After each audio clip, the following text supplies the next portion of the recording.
Good morning, everybody, wherever you're tuning in from. A very good morning to you. I hope you're having a fantastic start to your day, and welcome in to our webinar here. As folks kind of filter in, we're seeing the attendees number rise. So I'm just going to give us a moment to get ourselves situated, collect ourselves. My name is Max. I'll tell you a little bit more about me and our esteemed roster of guests here a bit later on. But if you'll notice right now, for any of the attendees in the chat, if you could quickly just type in perhaps your name, where you're from, and even what's the first word that comes to mind when you think of learning and development and managing learning and development. So what's the first word that pops into your head? And please feel free to let us know where you're at, who you are, what you're excited about, but we want to make sure that the chat is super interactive, that we're getting lots of discussion in the chat today.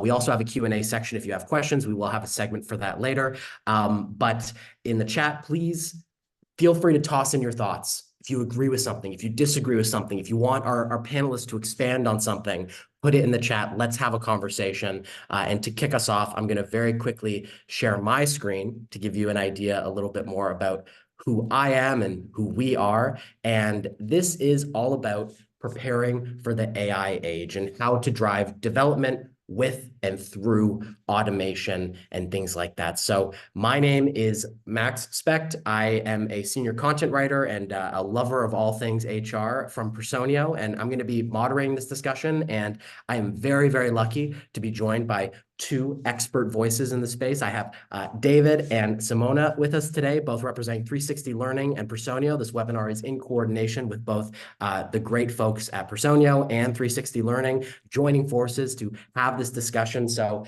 passing it off to David first for a very quick introduction. David, good morning. Good morning. Thanks, Max, and hello, everyone. As Max said, I'm Chief Learning Officer at 360 Learning. But prior to that, I used to run learning and development departments myself. I did so at Disney, where I was Director of Learning Talent and OD for Europe, Middle East, and Africa.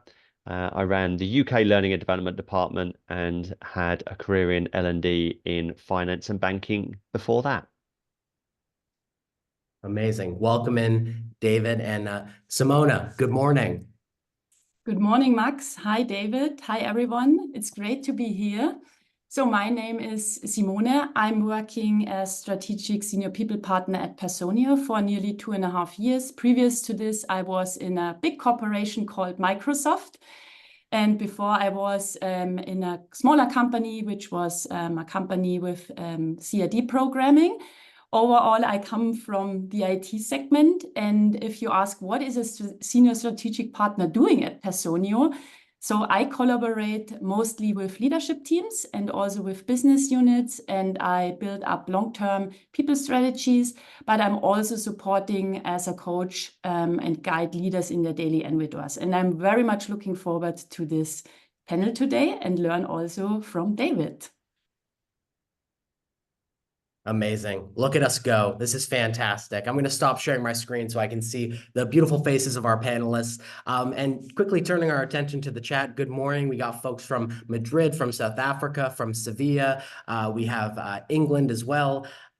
Yes, just to answer the quick question from Ava here, there will be a recording and it will be shared with you after. You'll receive it automatically once it's ready. So that will be prepared for you, and not just Eva, of course. Everyone who's watching and everyone who's signed up will also receive the recording of today's webinar. So speaking of which, let's dive right into today's subject matter, talking through the ideas of learning and development, AI, automation, and figuring out how to make it all work. So, David, I want to start with you, and I would love to talk about what are some of the practical ways that organizations can use automation within their development programs to drive ultimately better performing teams. What are some of those practical ways that they can, our attendees here can actually embed some of these things? Sure. So I think it's really important, Max, that when we're talking about learning and development, we plan for impact. I think it's the most important thing. Generative AI will empower learning and development to achieve almost anything it wants to now. We used to be hamstrung by small teams with vast populations or workforces, But the opportunity with generative AI is it can do the work of an army of people in a very short amount of time. But the key to it is solve the real problems your people are experiencing, not the perceived problems of learning and development. So what do I mean by that?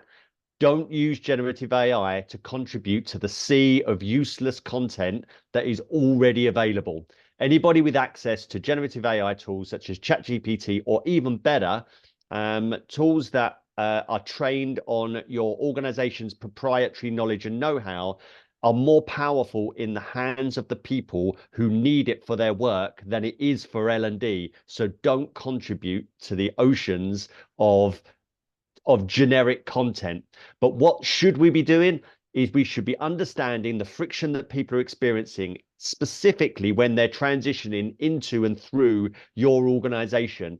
They're seeking to understand what their role is, what their place is, how they contribute, how they can utilize the culture of your organization in order to get the right things done.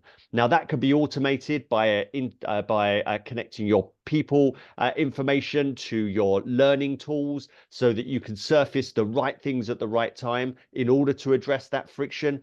Or otherwise, there are smart tools such as Skills GPT, which is available for free on the ChatGPT store, which can help you to map out your organization's skills down to a level of proficiency, and then guide and support people to develop themselves, not just for internally, but benchmarked for outside of the organization as well. It's an incredible time to be in learning and development to achieve all that we couldn't do before, but we have to solve real problems and not perceived problems.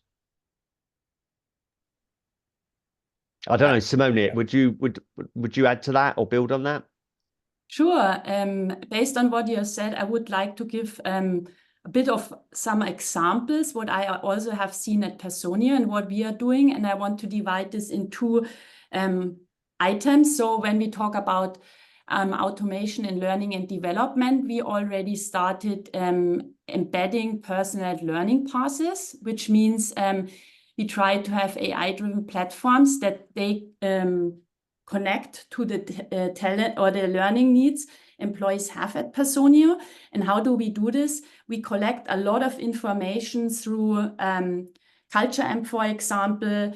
We use our own tool where we see the needs of skills, and then we use Personio itself to then help us to build these, as I said, personalized learning paths where people can then pick up what trainings do they want to go for. And you also mentioned this, we also try to become more automated in skills assessment. So we try to regularly assess employee skills by using automated quizzes, for example, or we do simulations or also coding challenges in our data and PTech department. And my own experience is I have used recently feedback and coaching bots, which was quite interesting to see.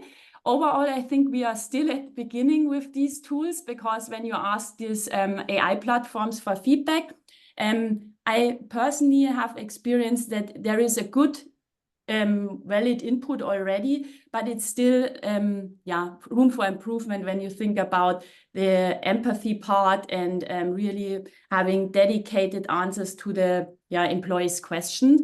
And last but not least, what is our experience?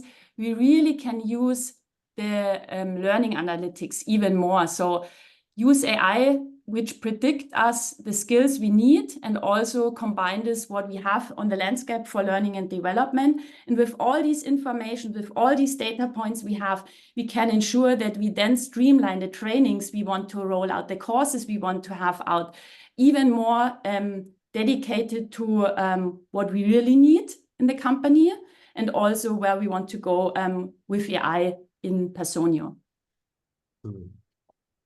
I mean, fantastic stuff already. One thing I want to pick up on is a question that we just got in, actually. And David, this one's for you, just to double down. It was, Gerard would like to know the name of the GPT. I think you said it was Skills GPT that you were mentioning. That's correct, right? Yeah, that's right. Skills GPT. Yeah, freely available on the ChatGPT store. I shared a video of tutorial of me kind of reviewing it on LinkedIn, and LinkedIn blew up from L&D people saying, this would have saved years of time in helping to map the skills of any given organization. It's truly a miraculous piece of AI. Nice. Skills GPT. Give it a Yeah. Google. It seems like both what you're talking about is fascinating because it kind of goes against a lot of folks' first impression when they think about generative AI. Because when they think about generative AI, they think about just kind of content creation. They think of just massive amounts of text to be created. So they might think to themselves, okay, I'll get a GPT to write a course for me. When really you're saying, you have to take a step back and view it as an enablement tool, not as a pure content creation, because then you're just contributing, David, to what you mentioned as that vast sea of content that is duplicative at best and reductive at worst. It is just adding nonsense. It's just, or noise or hallucination is what we talk a lot about in AI, just when an AI makes things up on a whim. And Simona, you were talking a lot about the same enablement piece in a lot of your examples of using an AI in some cases like a coach would. I think one of the best analogies of an AI is that it is your coworker, it is your kind of sparring partner, and it is not simply just someone you send off and have them do something and return it to you and just take it as kind of fact. So I would love to know kind of, Simona, maybe starting with you, in what ways do you think, and if this tracks with the initial thinking, the best ways that organizations can prepare for that AI age, and if it needs kind of a bit more of a rethink even as they prepare for it instead of just jumping in in cold? Yeah, I think there are several things we can consider when we thought about AI. I want to start with maybe a very general thought about the L&D professionals.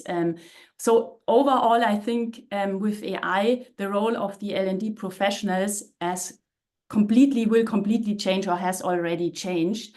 So they will, for now, they are more or less very much focused on individuals, but with AI implementing, I think they have the chance to become really strategic partners to the business. And as I mentioned before, with the possibility of AI having a lot of data points to analyze, they also can influence more data-driven decisions with the business based on their on the data we have and gathered together. So this is one thing I would like to mention. Additionally, I think employees can be supported in instant coaching sessions through chatbots, as I mentioned, and with automation, they can easily adapt to the language barriers, which is also super helpful when we talk about inclusivity. These are the things I would like to mention so far. David, what's your view on this? Look, building on what you've said, Simone, which is a great start. I think that in learning and development, we need to challenge ourselves to make sure that we are fully aware of how generative AI can help us. And for me personally, I follow people like Donald Clark on LinkedIn, and Ross Stevenson. And Donald Clark paints a picture and keeps everybody up to date with what's going on in AI, in education in general, which I find really inspiring. And Ross Stevenson is road testing ChatGPT and similar tools for the purposes of making learning and development more efficient and more effective. And I think that when we are doing that ourselves, we should be looking and thinking, how do we do the same inside our organizations as well? Providing, because as Max, you quite rightly said, the way that generative AI was initially framed is that it generates content off the back of a vast amount of data. And I think that the language there can limit our thinking about what it can do. I think it's more useful to describe it as it can generate outputs, and then also to think, as you mentioned earlier, Simone, think of it as a coach, a sparring partner, as a thought partner to help us with what we are trying to achieve. I think I've read some statistics around employees feeling an anxiety around not understanding how generative AI is being applied in their field, in their organization, and therefore are they being left behind? And so I think this broad pushing and inspiring coming from a part of the organization is really important. But I also recognize that we've got a restriction around our IT and security teams. So it's almost as if we need to push our vendors to create these safe spaces that don't contribute to training OpenAI, but that is ring fenced and enables us to start experiencing the power of AI immediately in a really safe environment, so that we're generating those outputs and working with it in order to achieve the outcomes that are that's going to help our organization. May I add one thing here, and I wanted to hear your thought there, David. I personally believe that AI skills are relevant for really everyone, all employees, and so not just those who are working in IT-specific jobs. And how I see it is it's all about the ability how to use AI effectively, and this is critical for all roles. And when I translate this, I think because you mentioned the anxiety and fear on this, when we look about non-technical roles in the organization, I would say most employees who work with AI in the future will be users and not designers of these applications. And what do I mean by that is that I truly believe we also need to focus on when training our employees on the soft skills needed. For example, in communication, how to communicate to the AI platform, to understand the data which is coming out as an output, as you mentioned. Also think about critical thinking skills, how to interpret this data and also take then conclusions moving forward. I think this is also a very important piece I want to raise here. Yeah, I think you're absolutely right, Sonia. I think that that there are plenty of people who can see how they can apply and utilize generative AI in their roles. There are plenty of people who will be anxious that it's going to replace them, or there's fragility, and there's going to be plenty of people who are looking and just waiting for it to impact them. And I think all across those areas, there is a role, or there are roles in our organizations where we show and we give permission, we inspire people with how it's being applied elsewhere, and give them permission to actually utilize it themselves. Because I think that there is this for anybody who's not utilizing it in their day to day. I don't know if you've seen this, Simone. Like, this isn't Google on steroids. This isn't a ask it a question and get something back. This is setting different parameters. This is 100%. Feeding and training it on useful data that's going to help. The more specific we can be, the better we can get back. And then it's an interaction. You could almost say, and I don't want to go too far, it's a relationship. It's a new valuable relationship that the more that we commit, the more that we're going to benefit. 100%. And I see it on my own. The more I work with these tools, the better I get, and the more valuable outcome I get from these tools. 100%, fully agreed. Nice. Love to see it. Just quickly turning to the Q&A section, we have from Sergio. He's mentioning, David, if you could maybe in the chat toss in the names of the folks that you mentioned. I think Ross Stevenson was one of them. If you can just type those in there, because we have some folks who are very interested in finding these people on LinkedIn and following them. So that would be very much appreciated, because there's a lot of great thought leaders out here in the AI space, and there's just so many. It's kind of spoiled for choice. You need to find, so your recommendation here, I think, is worth its weight in gold. So before we send it off to the audience Q&A, and please get your questions in if you have any questions you want us to dive deeper into any of these elements, I do want to talk a little bit through the performance management piece, like the really operationalizing this. So we talked about AI and automation and connecting it through learning. For a lot of organizations here, trying to figure out that performance piece of evaluating it, or like you mentioned, both of you mentioned, almost mandating some skill development there with regards to, everyone will probably need to know how to interact with an AI model at some point in time. So how do you think through, David, maybe starting with you, how do you think through that performance management piece and actually making it something more programmatic, so that you are kind of not mandating it necessarily, but people are actively opting in to do it more and to learn it? How do you think through that? Well, again, look, I don't want to appear like a one-trick pony, but utilize, like, so let's think. I was going to mention Skills GPT, but let me take a step back and talk about why that's the case.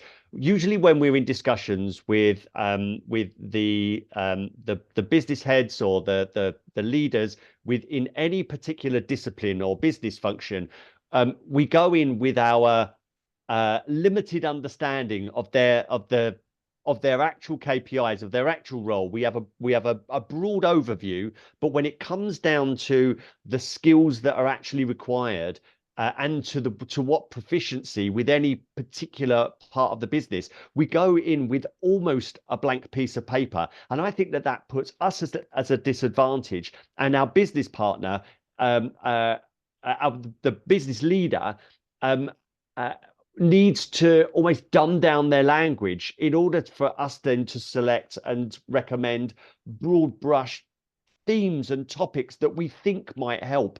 But tools like Skills GPT, by simply having your stakeholder next to you, typing in your job function within the organization, any discipline, you will see all of the skills that are talked about within any given department and role, and then determine the proficiency levels that are required for anything from a novice to mastery. And when you've got that in front of you, you can talk with your business leader about the precise performance that's required, and then look at the skills gap, so that you can actually plan development to actually achieving the required level of proficiency in any given role.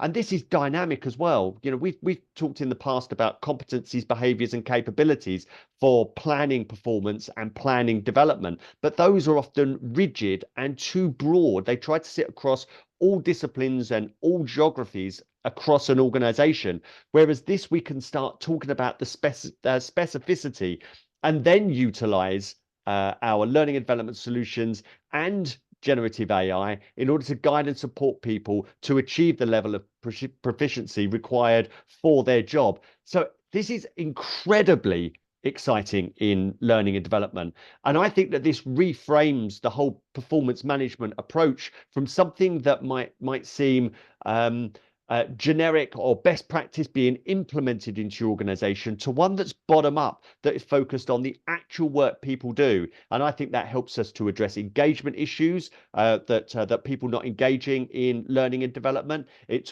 addresses directly the return on investment. So whereas we're creating or surfacing solutions for employees that don't actually relate to the job, then we can't impact performance. But if we start with performance first, then this is a way of making sure that we understand the ground zero, and then progress towards achieving the levels of proficiency and skill development that your stakeholder recognizes, that the employee themselves recognizes, and we in learning and development feel empowered to have those conversations, because we're not starting with a blank piece of paper.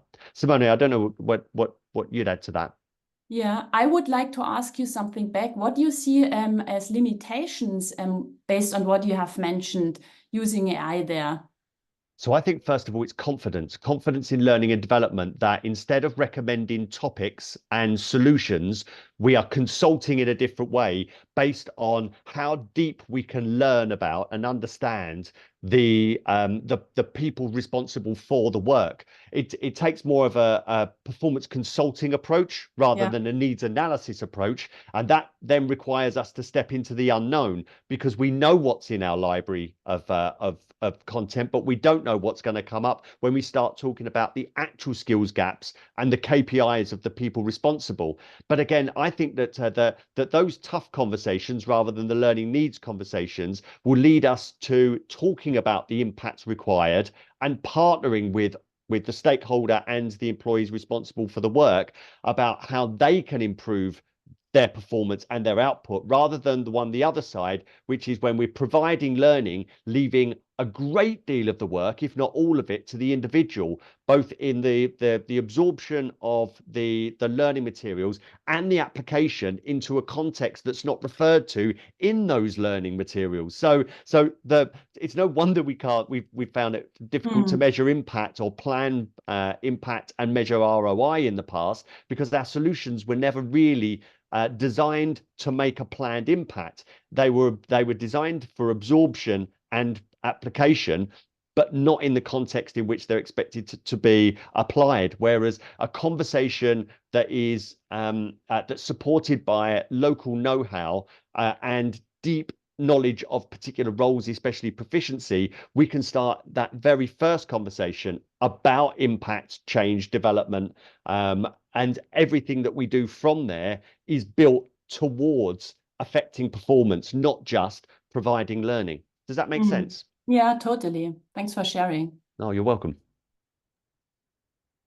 Amazing. So I want to quickly open up questions for the audience, but before I do that, I also want to launch a very quick poll here, only because we talked a lot about today the opportunity to drive more innovative programs in your organization. When you have something like an HR software and a learning platform in concert with one another in combination, those two things really have an exponential effect on your HR teams and your entire organization's ability to drive development, to focus on more things, to build on things. It's this amazing foundation when you have them, especially together. So I did want to launch this poll for everyone to answer at your leisure, whether or not you want to learn more in general about Personio, 360 Learning, both, or if you're totally comfortable with your current HR tech stack. But now moving into the audience questions, I did want to get a sense, and Simona, maybe starting with you as well. We talked a lot about learning today, obviously, and learning about these things, the more innovative stuff, the AI topic, and really helping people feel inspired and able to jump into those conversations. And I think a lot of that comes from having a really solid career framework or a performance process that allows people to own their development. So what are some kind of ways you've seen organizations build solid career frameworks for their employees that have allowed them to then build on top all these extra layers of those really innovative programs? Yeah. Thanks for the question, James. First of all, I think a career framework always includes 4 components. First of all, I think it's the job architecture. So this involves, from my point of view, analyzing and defining job roles within the organization. And David already captured this.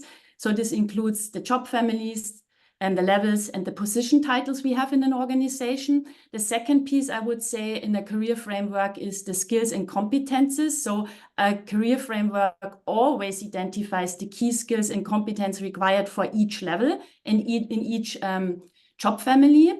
And this may also include, for example, technical expertise, leadership capabilities, communication skills, and so on and so forth. And the third piece in a career framework is the career paths we offer to employees. So when we talk about career frameworks at Personio, we have several options for individuals on career paths. For example, defining or developing in the role, becoming an expert in this field, also exploring a new role, within a completely different job family, mastering the current role, or becoming a people manager. And last but not least, I also would like to mention the fairness and transparency. I think a robust career framework always ensures fairness in job evaluation, compensation, and also development opportunities. So these are the things where I would say these are the components in a career framework. Thank you so much. We have a question actually in from Andrew B. Thank you so much, Andrew, for the question. Mentioning David and Simona, both of you mentioned that AI tools must be used in the right way. And his question is there a way to monitor that? Is there a way to provide a check on that? And how should one train themselves and ensure proper interaction to increase the benefit? So David, would love to know your thoughts here. Is there a way to kind of keep an eye on that or establish some kind of process that allows for that to thrive?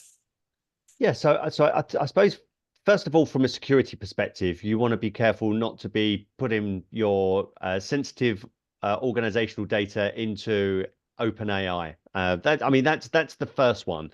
And as far as making sure that we're using it the right way. But once we moved away from security, because I think it's really important that we don't come into using AI with anxiety in mind, we should be looking at this to find out whether, we want to be standing on the shoulders of the giants and finding out who's using this the right way.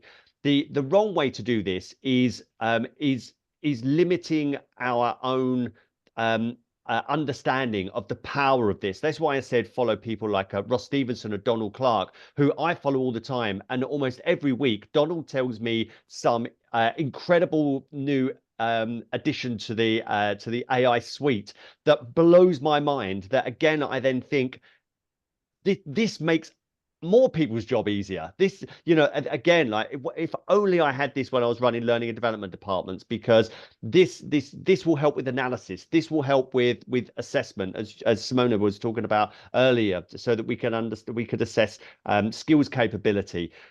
We should always be following the people who are consolidating the advances of generative AI. And then there are people like Ross Stevenson, as I said, he's always got his sleeves rolled up.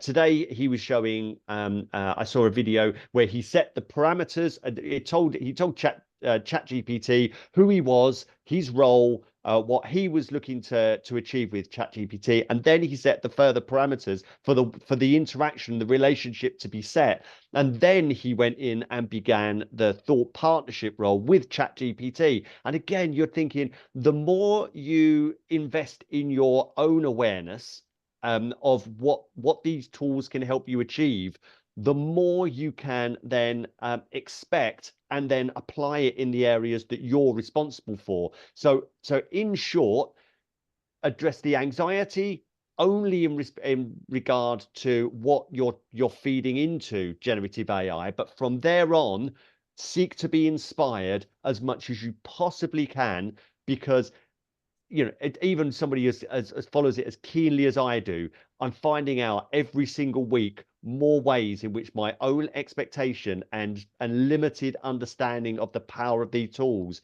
is preventing me from achieving even more with it. So that would be my tip. Awesome. Yeah, Thank you very much. if I am able to add on this, I want to share something what we are currently doing at Personio, and I'm very impressed. So we are building internally our own AI platform and getting lots of different resources and data points into this platform. Why do we do this? Because at the moment we are overwhelmed by all of these informations we have. We have it in OneDrive, we have it in Slack, we have it on Confluence, and people are overwhelmed by all of this information, and they stay not ahead of what is the recent and the most latest information and have. And as you said, David, I think the best way is to try it out and really how does it work it. And I think it's so great to see that we are now doing it with our own information setup we have, which is so cool to see. And then learning by doing this and what is really the outcome by, using this pilot. So I'm super impressed by this project and looking very much forward to see how all these information data influences come together and how much easier my life will be moving forward. No, I love that, Simona. If I could just add to that as well, we're doing something similar. Like, so I run the Learning and Development podcast, which is, I'm proud to say, the world's most listened to learning and development podcast. Wow. We've got approaching 150 episodes, and the conversations are generally about how to get the right stuff done in organizations in learning and development to make impact at scale. So you've got 150 conversations with L&D leaders and experts, and we're taking the transcripts to put that into a bot so that so listeners or anybody can pretty much ask me and all of our guests how to get the right things done in their organization. And of course, that consolidates all of that know-how from all of those conversations in order to provide more guidance and support for learning and development professionals. And again, that you know, that is so powerful. That you know, it's not just about repurposing the content; it's about consolidating that for the purposes of expert application in L&D. I'm curious to listen in, and I think there was also a question in the chat. Maybe you can send it out. What is the podcast? It seems very, very interesting. Yes, it's the Learning and Development podcast, and Marie has just popped a link into the chat there. Perfect. Cool. Wow. Perfect. Impressed. So we are at time for today. I want to thank David and Simona for your answers, for your transparency, for everything. Please get subscribed to the podcast. please keep in touch. Please answer the poll as well that we launched today. But I think ultimately what it comes back down to when it comes to the AI topic, the L&D topic, and making it work for organizations is that element of community, is that element of hearing how other people are doing it, hearing what thought leaders in the space, how they're thinking through it, because everything right now, if you aren't part of that community, can just feel too intangible. It just can feel so much like just talk and overwhelm. And ultimately what you need to do is try to focus in, find the people that you trust, find the people who are actually in the field doing it as well, learn from them, implement, iterate, do it on your own. But I think really fantastic conversation today. I want to thank both of you for being here. I want to thank all the folks in the Zoom for watching and signing up. And I hope you're looking forward to the recording as well. Please feel free to get connected with myself, David, or Simona on LinkedIn. And yeah, just want to say thank you again. And I hope you all have a great rest of your day and rest of your week. Thank you. You. Bye. Bye-bye.